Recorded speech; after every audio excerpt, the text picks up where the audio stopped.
আপনি যেদিন মারা যাবেন সেদিন হয়তো বা আপনার বাড়ির চুলাটায় আগুন জ্বলবে। আপনি যেদিন মারা যাবেন সেদিন হয়তো বা সকালবেলায় পরবর্তী দিন আপনার আত্মীয় স্বজন মাঠে গিয়ে ঘাটে গিয়ে কাজ করবে। আপনি যেদিন মারা যাবেন তার কয়েকদিন পরে আপনার স্ত্রীও কিন্তু স্বাভাবিক খানা দানা খাবে। আপনি যেদিন মারা যাবেন আপনার সন্তানটাও কিন্তু এক সপ্তাহ পরে স্কুলে যাওয়া শুরু করবে। আপনি মারা যাবেন আপনার আশপাশের মানুষগুলো প্রথম 2-3 দিন আপনার জন্য হা হতাশ করবে, এরপরে কিন্তু মানুষগুলো আপনাকে ভুলে যাবে। ও কলিজার টুকরা ভাইয়েরা আমার, মৃত্যু নিয়ে আমরা কেন আমরা উদাসীন, কেন আমরা গাফেল? চোখটা তো প্রতি রাত্রেই বন্ধ করেন, প্রত্যেকটা রাত্রেই তো চোখটাকে বন্ধ করেন। আপনি কি চিন্তা করেন না, আরে কত মানুষ চোখটাকে বন্ধ করলো আর চোখটাকে খুলতে পারলো না? আরে আপনি কি চিন্তা করেন না, কত মানুষ রাত্রিবেলায় ঘুম থেকে উঠে এই ঘুমটা তার শেষ ঘুম হয়ে গেল? আপনি কি চিন্তা করেন না, আপনার বাবাটা ঈদের সময় আপনার সাথে একসাথে নামাজ পড়েছে, আজকে সেই বাবাটা গোরস্থানে শুয়ে আছে? আপনি চিন্তা করেন না যে মানুষগুলো আপনার সাথে দিন রাত একসাথে কাটিয়েছে, সে মানুষগুলো আজকে আপনি মারা যাওয়ার পরে কিছুক্ষণ পরে 2 দিন 4 দিন 5 দিন পরে ভুলে যাবে? একটা বারকে আপনি কল্পনা করেন না? আপনি কি চিন্তা করেন না? একটু চিন্তা করেন। দুনিয়া বড় কঠিন, গোটা দুনিয়ার সিস্টেমটাই, নিজামটাই হচ্ছে ধোঁকাবাজির নিজাম। এবং দুনিয়া, এজন্য আল্লাহ তাআলা বলেছেন ওমাল হায়াতুদ দুনিয়া ইল্লা মাতাউল গুরুর, যে পার্থিব জীবনটা হচ্ছে একটা ধোঁকার জীবন। আল্লাহু আকবার বলেন। তাহলে কি করতে হবে সুন্দর মৃত্যুর জন্য, ভালো মৃত্যুর জন্য আমাদের করণীয় কি? প্রিয় ভাইরা আমার, ভালো মৃত্যুর জন্য সাহাবী রিদওয়ানুল্লাহি আনহুম আজমাইন যেভাবে প্রস্তুত নিয়েছেন, সব সময় মৃত্যুকে স্মরণ করতে হবে। সাহাবীরা এভাবে শিখেছেন। আল্লাহর হাবিব সাল্লাল্লাহু আলাইহি ওয়াসাল্লাম বলছেন আকসিরু যিকরা হাদিমিল লাযযাত। আল্লাহর হাবিব বলছেন তোমরা বেশি বেশি মৃত্যুকে স্মরণ করো। আমার নবীজির জীবনে কোনো গুনাহ ছিল না। ওয়াল্লাহি লা আস্তাগফিরুল্লাহ ওয়া আতুবু ইলাইহি আকতার মিন 70 মাররাত। আমার নবীর জীবনে কোনো গুনাহ নাই, নবীজি জীবনে কোনো গুনাহ করেন নাই। আমার নবী নিষ্পাপ ছিলেন, আমার নবীর জীবনে কোনো গুনাহ ছিল না, কিন্তু আমার নবী প্রতিদিন 70 বারের বেশি তওবা করেছে।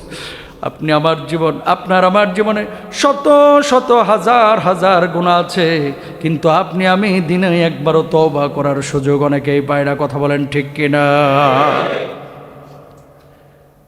আল্লাহর হাবিব সাল্লাল্লাহু আলাইহি ওয়াসাল্লাম বললেন এজন্য আকসিরু যিকরু হাদিমুল লাযযাত, বেশি বেশি মৃত্যুকে স্মরণ করো, কারণ দুনিয়ার সব আস্বাদন, সব স্বাদ কিন্তু মৃত্যু ধ্বংস করে দেবে। আল্লাহর হাবিব সাল্লাল্লাহু আলাইহি ওয়াসাল্লাম 1 নম্বরে বললেন, 2 নম্বরে বললেন দুনিয়ার প্রতি আসক্তি কমাও। কুন ফিদ দুনিয়া কাআন্নাকা গরীবুন আও আবিরু সাবিলিন। বলুন আল্লাহু আকবার। নবীজি বললেন ও দুনিয়ার মানুষ, শোনো, দুনিয়ার জিন্দেগিতে এমনভাবে তুমি থাকো যেন তুমি একজন পথিক, যেন একজন মুসাফির, অথবা একজন অপরিচিত ব্যক্তি। ও কলিজার টুকরা ভাইয়ের আমার, খেয়াল করেন এই দুনিয়ার জিন্দেগিতে যত চাকচিক্য, যত মায়া, যত ভালোবাসা, সব কিছু একদিন শেষ হয়ে যাবে যখন মালাকুল মাউত এসে রূহটাকে কবজ করবে। কথা বলেন ঠিক কিনা? এবার দুনিয়ার প্রতি আসক্তি কমাবেন কেমনে, কিভাবে কমাবেন? শুনেন, পাপের সুযোগ না পাওয়া আর পাপের পরিবেশে থেকে পাপ না করা, দুইটা কিন্তু দুই জিনিস। বুঝেন নাই মনে হয় ব্যাপারটা। আপনি পীর সাহেবের ছেলে, আপনি সুদ খাইবেন কেমনে? আপনি হুজুরের ছেলে, আপনি ঘুষ খাবেন কিভাবে? কিন্তু আপনি ভূমি অফিসে জব করেন, আপনি জনপ্রশাসন মন্ত্রণালয়ে কাজ করেন, সেখানে সুদের সময় মানে সুযোগ আছে, ঘুষের সুযোগ আছে, আপনি ঘুষ খাইলেন না, আসলে আপনি আল্লাহওয়ালা। কথা বলে না, আসলে আপনি কি? সুযোগ আছে সুদ খাওয়া, সুযোগ আছে ঘুষ খাওয়া, কিন্তু আপনি খাইলেন না। আর আপনার সুযোগই নাই, করতেছে আমি সুদ টুদ কিছু খাই না, পাস না দেয়া খাস না। কথা বলেন না কেন? হুজুর মদটা আমি কিচ্ছু খাই না, পাও না দেখে খাও না। আমি নিজে দেখেছি বিমানে, চেহারা শুরুতে কয় হুজুর নামাজ কালাম কিন্তু আমি একটাও ছাড়ি না, পাশের সিটে বসা পেছনে। পরে দেখি ইংলিশে বলতেছে, ওই যে কি একটা নাম বললো, মদের নাম, আমি ওই নামটা জানি না, তো এরকম বললো যে ডু ইউ হ্যাভ ওই মদ। এখন ওই মদটার নাম আমি আর জানি না। তো আমি চিন্তা করলাম এই লোকটা না একটু আগে বললো যে নামাজ কালাম পড়ি, তো আবার মদ খুঁজে কেন? তো কিছু মানুষ ইউরোপ আমেরিকায় আমি পেয়েছি যারা মদ সব খায়, কিন্তু খালি রেস্টুরেন্টে গিয়ে হালাল গোশত খোঁজে। বোঝেন নাই কথা মনে হয়? মানে মদ খায়, বেনিফিট খায়, সরকারকে মিছে কথা কয়ে টাকা পয়সা নেয়, সব করে, কিন্তু রেস্টুরেন্টে যখন যায়, ডু ইউ হ্যাভ হালাল মিট? আছে তোমার কাছে হালাল গোশত? মানে চিকেনটাকে হালাল, গরুটাকে হালাল, বিফটাকে হালাল, মিটটাকে হালাল, ফিশটাকে হালাল, এগুলো হালাল খোঁজে। তো হারাম কর তুই যে মদ খাস কে? কথা বলেন না? আছে না নাই? এই জামানাতেও কিছু লোক আছে সুদও খায়, ঘুষও খায়, মেয়েদের সাথে মেলামেশাও করে, উল্টাপাল্টা কাজ কাম সবই করে, সব করে, খালি মুরগির দোকানে গিয়ে কয় বিসমিল্লাহ কইছস নি? কথা কয় না। মুরগির দোকানে যে কি বলে বিসমিল্লাহ কইছস নি? তাহলে দেখেন মানুষের আসলে এটা আকলের একটা প্রবলেম। দুনিয়ার আসক্তি মানুষকে এমনভাবে পেয়ে বসেছে। শুধু এখানে না, ইউরোপ ছাড়ার আমার আরেকটা কারণ আছে। কারণটা হচ্ছে হয়তোবা আমি ঠিক থাকবো, আমার পরবর্তী জেনারেশনটা, সেকেন্ড থার্ড জেনারেশন, হয়তোবা তারা দিনের উপরে নাও থাকতে পারে। কি জবাব দেবো আল্লাহর কাছে? এখন যারা জেনারেশন ঠিক রাখতে পারে তাদের কথা আমি বলবো না, তারা তো ভালোই আছে। দুনিয়ার আসক্তি শুনেন, আশুলিয়া থেকেও জাহান্নামে যাবেন, জান্নাতে যাবেন। ওই লন্ডন থেকেও জান্নাতে যাবে, জাহান্নামে যাবে। কথা বলেন ঠিক কেন? দুনিয়াটা আল্লাহ তাআলা এই জন্য পরীক্ষার স্থান বানিয়েছেন। কিসের স্থান?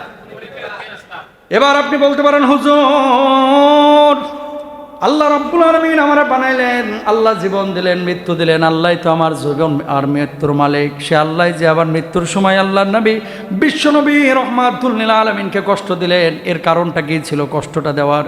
অনেক মানুষ দেখবেন মৃত্যুর সময় বড় কষ্ট পায়, অসুস্থ হয়ে যায়। 7 দিন, 8 দিন, 15 দিন, 20 দিন, 1 মাস, 2 মাস, 7 মাস, 5 মাস, 1 মাস, 1 বছর, 2 বছর পর্যন্ত বিছানায় পড়ে থাকে। এদের কি কোনো যা নাই? আল্লাহর নবী সে কথা বলেছেন, মানুষ যখন এভাবে মৃত্যুর পূর্বে অসুস্থ হয়ে যাবে, আল্লাহ রাব্বুল আলামিন তার জীবনের গুনাহ খাতাগুলো মাফ করে দেবে। অসংখ্য মানুষ আছে, আপনি খবরদার এই কথা বলতে যাবেন না তার অসুস্থতা দেখে যে কোন পাপ যেন করছিল এর লাগে এত কষ্টে মরতেছে। খবরদার এই কথা বলবেন না, ইনশাল্লাহ বলেন না। সবার জীবনে তো গুনাহ আছে ভাই, আপনারও আছে, আমারও আছে, আছে না? আমার স্বপন ভাই আছে, আমার আশাফ ভাই আছে, আলম ভাইয়ের আছে, আমার কাউসার ভাইয়ের আছে, আমার সব ভাইয়ের কিন্তু গুনাহ আছে। এখন মৃত্যুর আগে কোন একটা আমল আল্লাহ আমার পছন্দ করে ফেলছে, যে আমলটার কারণে আল্লাহ চিন্তা করছেন যে আমার এই বান্দাকে মৌত দিমু নিষ্পাপ কইরা। তো আখিরাতের জিন্দেগি, কবরের জিন্দেগি, এটা তো বড় আযাবের জিন্দেগি। ওখান থেকে যাতে করে আযাবটা লঘু হয়, এই জন্য দুনিয়াতে 7 মাস যদি ফেলায় রাখে, তো ওই 7 মাস 7 বছর জাহান্নামে আগুনের চেয়ে পুরার চাইতে ভালো। কথা বলেন ঠিক কিনা? এই জন্য কোনো মানুষের অসুস্থতার কারণে খবরদার এই কথা বলবেন না, না জানি কি পাপ করছিল, এই পাপের খেসারত আজকে দিতেছে। আমি 2টা লোক পাইছি লন্ডনের, মদিনায় গিয়ে মরছে। একজন মরছে মদিনায়, আর একজন প্রতিমধ্যে, মানে মদিনা আর মক্কার মাঝখানে। আলহামদুলিল্লাহ বলেন। তো এটা তো অবশ্যই ভালো মৃত্যু। ভালো মৃত্যু কিংবা ভালো মৃত্যু না, ভালো মৃত্যু। কেন? আল্লাহ নবী নিজেই উমর রাদিয়াল্লাহু তাআলা আনহু দোয়া শিখিয়েছেন, আল্লাহুম্মা রযুকনি শাহাদাতান ফি সাবিলিক ওয়াজআল মাউতি ফি বালাদি রাসূলিক। আমিন বলেন সবাই। আমিন। আল্লাহ আপনি আমাদেরকে শাহাদাতের মওত দান করেন, বলেন আমিন। আর জোরে বলেন আমিন। আল্লাহ আপনি আমাদেরকে মদিনা মুনাওয়ারায় আপনার নবীজির রওজার পাশে মওত দান করেন, বলেন আমিন। বাংলাদেশ থেকে অনেক হাজি এই যে যাবে হজ্জে, অনেকে কিন্তু মদিনায় মারা যাবে। ইহরামরত অবস্থায় হাজি মারা গিয়েছে, আমি দেখেছি। এর চাইতে পরম সৌভাগ্যের মৃত্যু কি আর হতে পারে ভাই? তো আল্লাহ তো আপনাকেও ওই মৌতটা দিতে পারে। আপনার এলাকার, আমার এলাকারও এবছর অনেকে হয়তো হজ্জে যাচ্ছেন। আল্লাহ সবার হজ কবুল করুন, আমিন বলেন। যারা হজ্জে যান নাই, আল্লাহ যেন বারবার আল্লাহর ঘরে হাজিরা দেওয়ার তৌফিক দান করেন, বলেন আমিন। দুনিয়ার আসক্তি কমান ভাই, দুনিয়ার আসক্তি কমানো লাগবে। দুনিয়া যারা কামিয়েছে, আপনি যেই জায়গাটায় কামাইতে চাচ্ছেন, অলরেডি যারা কামিয়ে ফেলেছে, এই মানুষগুলোকে তো দেখলাম তারাও সুখী না। বুঝেন নাই? আপনি যেই জায়গাটা কামাইতে যাচ্ছেন, যেই জায়গাটায় আপনি যাইতে যাচ্ছেন, যেই জায়গাটা আপনি পৌঁছাইতে যাচ্ছেন, ওই জায়গাটায় পৌঁছে দেখলাম আসলে বিলিয়ন বিলিয়ন টাকা পয়সা ঘোরাঘুরি করতেছে, ডলার পাউন্ড তাদেরকে আল্লাহ তাআলা দিয়েছে, এরপরও এরা সুখী না। এখন আমি বুঝে গেছি আসলে টাকা দিয়ে সুখ হয় না। এতদিন ওয়াজ করেছি, আজকে বাস্তবতা পেয়ে গেছি। আলহামদুলিল্লাহ বলেন। বুঝাইতে পারছি কথাটা? এখন বুক ফুলায় কেন বলতেছি বলেন তো? চোখ দিয়ে দেখছি এজন্য। এতদিন বলছি শুধু কিতাব পড়া, এতদিন বলছি কি পড়া? কিতাব পড়া। আর এখন চোখে দেখে বলতেছি। এতদিন চোখে দেখি নাই, এখন চোখে দেখে বলতেছি। এই জন্য কলিজার টুকরা ভাই এবং বোনদেরকে বলবো, যা আছে এটা নিয়ে সুখে থাকেন। বলেন যে আল্লাহ তুমি যা দিয়েছো আমার যোগ্যতার চাইতে বেশি দিয়েছো, আল্লাহর কসম আপনার চাইতে সুখী পৃথিবীতে একজনও নাই। আর কি চান? আপনি সুস্থ মানুষ, আপনি সুস্থ মানুষ। খেয়াল করেন, কামাইলেন 5 লাখ, ডাক্তারের পেছনে 4 লাখ খরচ হয়ে গেল, ঘোড়ার ডিমেরও লাভ নাই, ঠিক না? কামাইলেন ইমাম খতিব মুয়াজ্জিনের মতো মাত্র 15,000 20,000, মাশাআল্লাহ। বাচ্চাগুলো ডেলিভারির সময় সিজার লাগতেছে না। অনেক হালাল যারা খান অনেকে আছেন আপনারা, ছেলে মেয়েদের কোনো অসুখ নাই। অনেকে বলবে হুজুর হসপিটাল কবে গেছি ভুলে গেছি, আছে না নাই? আছে। তাহলে সুখের সংজ্ঞা, লাইফে বারাকাটা হচ্ছে আসল জিনিস। আবারও বলি, শুধু টাকার পিছনে ছুটেন না ভাই, দিনের পিছনে ছুটেন, ইসলামের পিছনে ছুটেন, নামাজের পিছনে ছুটেন, হালালের পিছনে ছুটেন। খান একটু কম, এর মধ্যে আল্লাহ বারাকা দেবে ইনশাআল্লাহ। তাহলে মৃত্যু যন্ত্রণা কমানোর দ্বিতীয় আমল হচ্ছে পৃথিবীর প্রতি আসক্তি কমানো। পৃথিবীর প্রতি আসক্তি কমাবো। ভালোবাসা বাড়াবো কিসের প্রতি? আখেরাতের প্রতি। বলেন কিসের প্রতি? আখেরাতকে প্রাধান্য দিব, দুনিয়াকে কম প্রাধান্য দিব ইনশাআল্লাহ। কথা বললে তো 3 ঘন্টা লাগবে। মিলিয়ন পাউন্ডের বাড়ি, এরা তো এখন বিয়ে শাদী করে না। কারা বুঝালেন? পশ্চিমের ওরা বিয়ে শাদী করে না, থাকে হচ্ছে ফ্রেন্ডের সাথে। তো ফ্রেন্ড নিয়ে থাকে, বাচ্চা কাচ্চাও নাই। এখন এই যে মিলিয়ন পাউন্ড, কোটি কোটি টাকা যে বাড়ির দাম, এ বাড়ি কাকে দিবে? আর ভালোবাসাটা কোথায় রাখবে? ছেলে মেয়ে তো নাই, ভালোবাসাটা রাখে কুত্তার উপরে। নাউজুবিল্লাহ এখানে বলেন না, খায়া দায়া বাড়িতে যেয়ে বলেন নাউজুবিল্লাহ, জোর বলেন নাউজুবিল্লাহ। আপনি আপনার ছেলেকে ভালোবাসেন, আমি আমার ছেলেকে ভালোবাসি। আমাদের ভালোবাসাটা ওই জায়গাটা আমরা ইনভেস্ট করি। এখন ওদের তো বাচ্চা নাই, বউ নাই, বাচ্চা কাচ্চা নিতেও চায় না, এত বড় বাড়ি, এটা কি হবে? ওই ভালোবাসাটা তখন প্রত্যেকেরই 1টা 2টা করে। ভাই, এক একটা কুকুর দেখতে হাতির মতো দেখা যায়, আর এই কুকুরগুলোর পেছনে তাদের মাসিক খরচ বাংলা টাকায় এক একটা কুকুরের পেছনে 4.5 থেকে 5 লাখ টাকা, এক একটা কুকুরের পেছনে। এখন আমরা সেনা মারা যাওয়ার আগে আমাদের সন্তানদের জন্য আমরা সম্পদ উইল করে যাই, অথবা সন্তানরা অটো পেয়ে যায়। হ্যাঁ, সম্পদ কে নেবে? তো সরকারি আইন ছিল, যাদের বাচ্চা কাচ্চা নাই, কেউ যদি মারা যায় আর সম্পদ সরকার নিয়ে যাবে। এখন এরা চালাক হয়ে গেছে, আমার বাচ্চা নাই, কি হয়েছে? আমার কুকুর আছে না। এই জন্য এখন শুরু করছে কি জানেন? সম্পদগুলো কুকুরের নামে উইল করা। নাউজুবিল্লাহ বলবেন না। সম্পদ কার নামে উইল করে? কুত্তার নামে। এখন এই কুত্তা মহাজন, উনি খাইবেন কয়দিন, কয় কোটি টাকা উনি খাবেন, এটাও আবার নিয়ম আছে। এই কুকুর, উনি যদি মারা যায়, ধরেন 50 বছর বাঁচলো, 50 বছর ওই বাড়ির টাকা ওই কুকুর খাইলো। এই কুকুর মারা যাওয়ার পরে এই টাকাটা আবার কুকুরদের চ্যারিটি আছে, নিয়ন্ত্রণ করে মানুষ। চ্যারিটিটা কাদের? কুকুরের। এখান থেকে কুকুরদের পেছনেই ওই পুরো বাড়ির খরচটা হবে। আমার আফসোস হয় যে এদের মাথার মধ্যে আল্লাহ তাআলা কি দিয়েছে, ওরে বেটা, মিলিয়ন মিলিয়ন পাউন্ড ডলার তুমি কুকুরের পেছনে খরচ করছো, আর আমার ইরানে আমার গাজায় বাচ্চারা পানির অভাবে মারা যাচ্ছে। আল্লাহ তোদের উপরে লানত ফেলুক। কথা বলেন ঠিক কিনা? এর চাইতে লজ্জাজনক আর কি হতে পারে? ওই যে জর্ডান, একটা কুকুরের হসপিটালে গেছি জর্ডানে, যা দেখলাম কুকুরের হসপিটালে, ওখানে আবাসিক হোটেলও আছে কুকুরের। কুকুরের মালিক জার্মানি বেড়াইতে গেছে, এই জন্য কুকুরকে উনি হোটেলে রেখে গেছেন। তো ওই হোটেলের কুকুরের মাথার উপরে আবার ক্যামেরাও আছে, উনি ওখান থেকে মোবাইলে তদারকি করে আমার এই কুকুরকে দুপুরে কি খাওয়ানো হয়েছে, সকালে ব্রেকফাস্ট দেওয়া হয়েছে কিনা, বুঝেন না, রাত্রিবেলায় কি খাবার প্রোভাইড করা হয়েছে। এদের চাইতে আহাম্মুক এই জামানায় আর কেউ নাই। কথা বলেন ঠিক কিনা? কেন ভেঙে পড়েছে বলেন? কারণটা কি? কারণ একটাই, দিন নাই, সব ভালোবাসা চলে গেছে কুত্তার উপরে, ঠিক কিনা? বুড়া বয়সে এবার কি করে? ছেলে তো নাই, ছেলের জিজ্ঞেস করে তোর বাপের নাম কি? কয় বাপ নাই। গর্ব করেই বলে তোর মায়ের নাম কি? মা অমুক।